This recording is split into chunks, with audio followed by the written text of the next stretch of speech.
ECDC On Air, the podcast of the European Centre for Disease Prevention and Control. Keeping up to date with European epidemiology.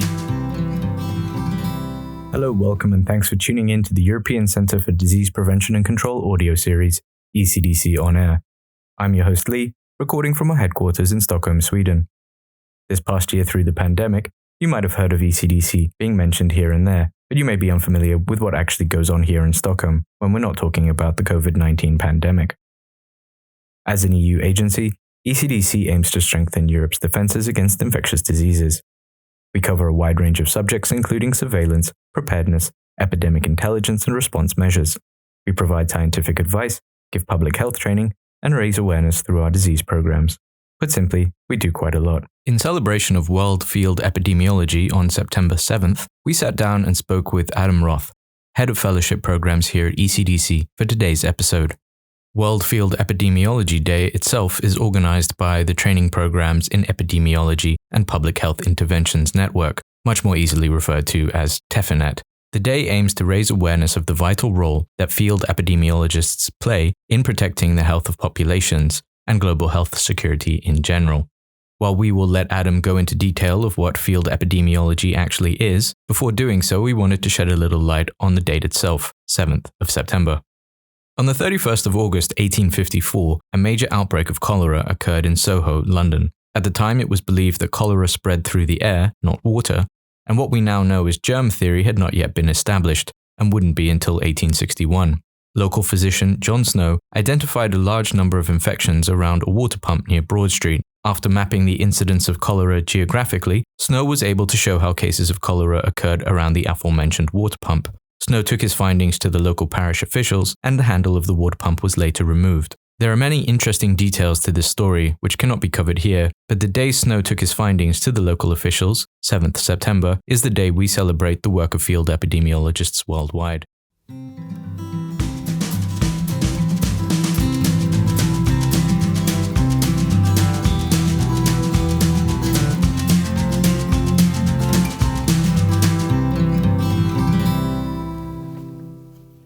So we're here sitting with Adam Roth, Head of Fellowship Programs here at ECDC. Adam, welcome. Thank you for joining us. Thank you.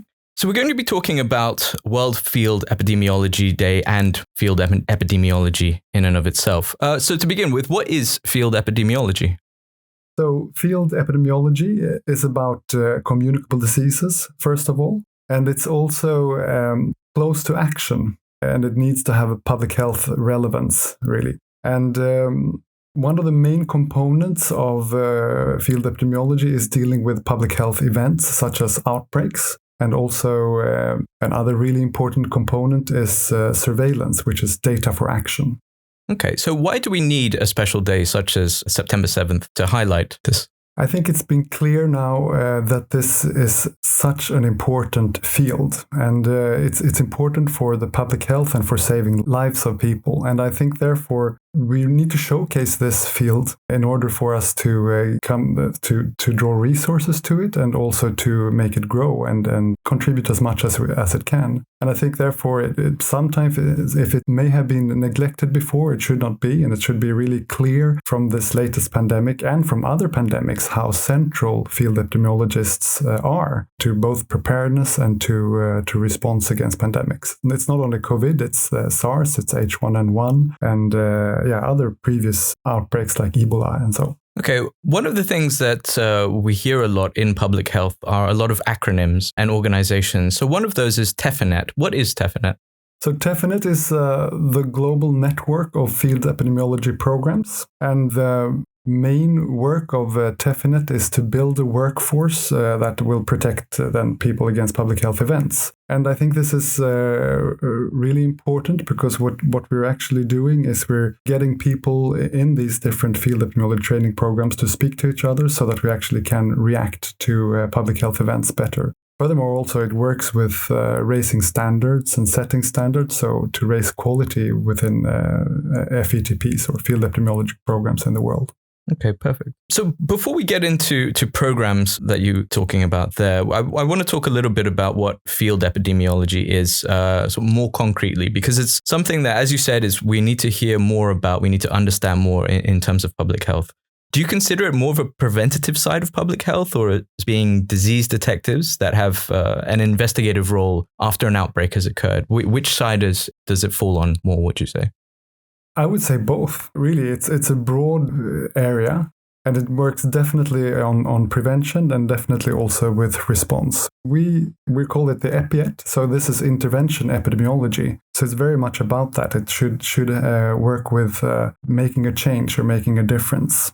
Could you give us some examples of both the preventative side of field epidemiology and something that's happened after an outbreak has occurred? Well, so, working with surveillance of data, showing when an outbreak will come, or just working with surveillance of data, this is in itself a preventive measure to create data that you can act upon when needed. Mm-hmm. And of course, also working with vaccination programs. Raising immunity in populations, really an important preventive side. Mm-hmm. And then, of course, you have the disease detectives. There I kind of lean more towards than what is really at the core, also field epi, really the finding outbreaks and contact tracing, etc. We've previously spoken with Tom Amole on epidemic intelligence specifically, and how that has changed with technical advances such as the internet. How has field epidemiology changed more generally with the availability of modern technology? So I think this has been going on the whole time, and it is important to say rapidly changing as well. Mm-hmm. One of the big things I would say is registers, where you have many Nordic countries have been able to link registers to create new kinds of data. And now then lots of open source resources are coming in, and big data that can now be used to enhance surveillance and also for control of diseases, identifying more vulnerable groups for this, for instance. And then I think also important is genomics and whole genome sequencing, that this has become more readily available, and you can identify clusters of disease more easily. And a completely different aspect, but also important for field epi, is the readily available mobile tools, so that you can do better mapping through GPS has really been important, and also to collect data in an accurate and easy way. What has changed in the COVID-19 pandemic? What impact has that had on field epidemiology? Yeah, that's a great question. And I think it's actually a bit early to answer that completely. I think we're going to still see, it's yet to see what impact COVID is going to have on the field, but I think it's going to have a lot. First of all, I think it highlights the importance of public health and field epidemiology. Also, it really shows the need for skilled epidemiologists. Now, I think one of the real big changes has been the huge amount of data and the need to deal with preprints, for instance, that preprints give both a challenge and an opportunity to get data out early. And this is not new in a sense that you have to communicate and act upon not on unlimited evidence. This is part of field epidemiology, but it's really been accelerated through this crisis. And also dealing with the massive amount of data coming in, the infodemic, really, how to deal with this.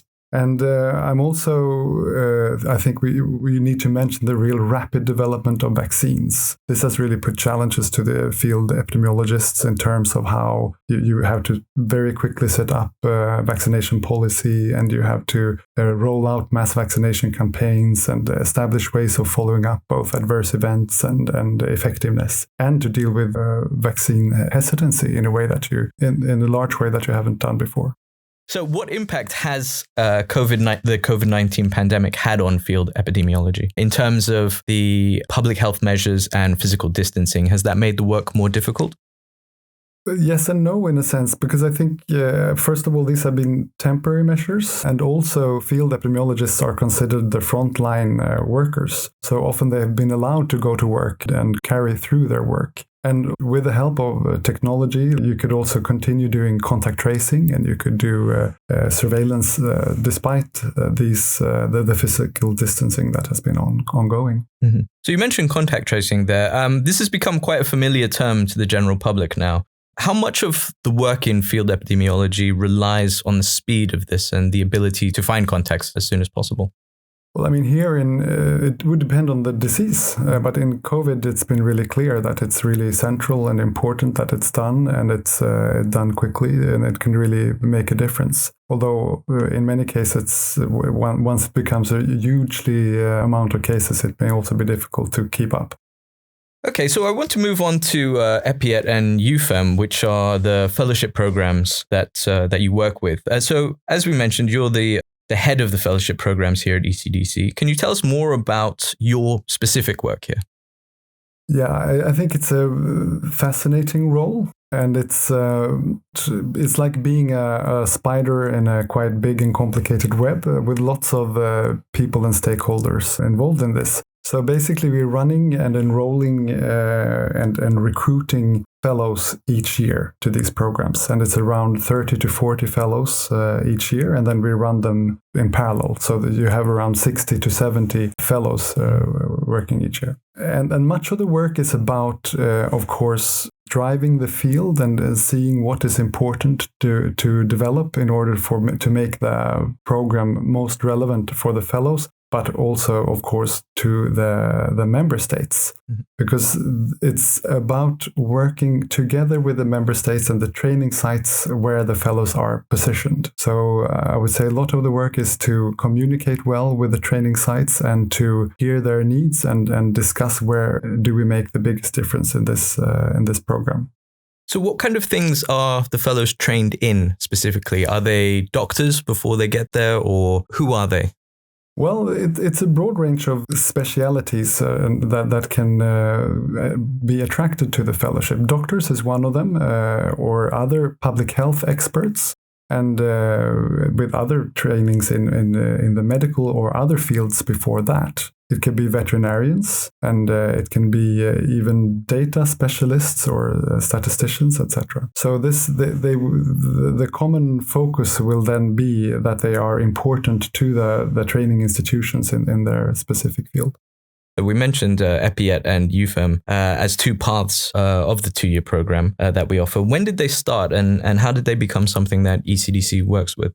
So EPIET started in 1995, which is long before ECDC started. But it was very natural, of course, for EPIET to end up with ECDC, as field epidemiology and intervention epidemiology is at the core of what ECDC does.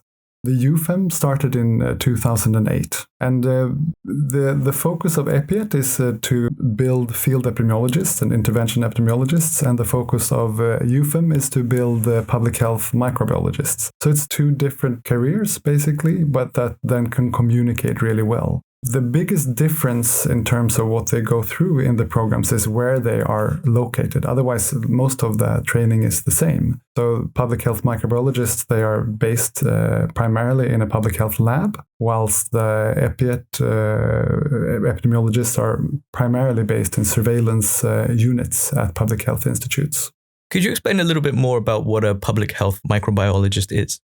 So it's somebody working from a lab with a lab as their platform. And then you would build the bridge into public health from this lab and into epidemiology, using public health data and testing cases, etc., in order to help build surveillance and also support in outbreak investigations, etc. I think it's been more well demonstrated than ever before in COVID how really intense this collaboration needs to be between surveillance and laboratories. Excellent. So what do the fellows do after they've finished their training? Most of the fellows would end up in public health institutes in Europe, of course also in other parts of the world, but mainly in Europe. Some would end up in international institutions. And some would also end up in industry, to mention the most common ones, I think. But primarily they would end up working with surveillance and developing surveillance and epidemiology in the public health institutions of Europe. So how many of the fellows that we've had here at ECDC, well, working with ECDC, I should say, how many of them do you know have been working on COVID-19 related issues specifically?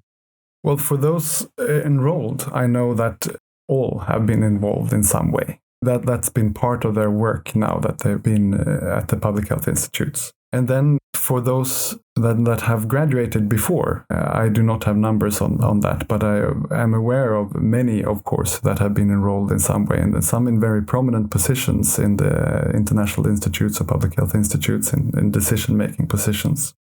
Was there a very clear distinction before COVID and after COVID about what the field epidemiologists were working on? Could you see it change very dramatically, or did it take a little bit of time before more and more of them were working on COVID-19 related issues? I think there's been a gradual flow in of epidemiologists into the COVID work. Quite rapid in the beginning, but I still think that public health institutes are recruiting epidemiologists to get them to work on this. It's a massive amount of work that has been taken up. Okay, can you give us some examples of the case studies or investigations that previous fellows have participated in? Yeah, so in general, you could say that fellows have been working on hundreds of outbreaks of important outbreaks of public health importance, such as measles outbreaks and foodborne outbreaks, E. coli or salmonella or so. They've also been enrolled a lot in vaccine effectiveness studies and other types of vaccine studies. And they participated in many big humanitarian crises, such as the Ebola and the earthquake in Haiti, and also working in the refugee camps in Europe. They've also, I would say, coordinated some multi-country outbreak investigations. Do fellows take part in missions in the field only after they finish training, or the whole time they're just in the field and that's all that they're doing? Well, it's really learning through service. I mean, that's one really central aspect of the EPIET and EUPHEM programs. You should learn through service. So they should be as much in action as possible when they are in the program. They are already professionals that are very competent when they start the program as such. And they would not only enroll in outbreaks and surveillance projects, etc. in Europe, but they could also deploy to other countries and internationally during their fellowship. So I would say definitely it starts during their fellowship, but then it's also a springboard for them to go into many interesting projects afterwards. Fantastic. So if someone was interested in taking part in one of these fellowships, how would they find more information about it? So they could go into the ECDC homepage, and there they have loads of information around how to apply for this and what it's about, and reading previous fellows' stories on what they've been doing and the projects they've done. So I think that's a good way. And I think they should contact previous fellows and hear them out. I think that's often the best way. Perfect. Well, thank you very much for your time today, Adam. We do really appreciate it, and I hope to hear more from you in the future. Thank you very much.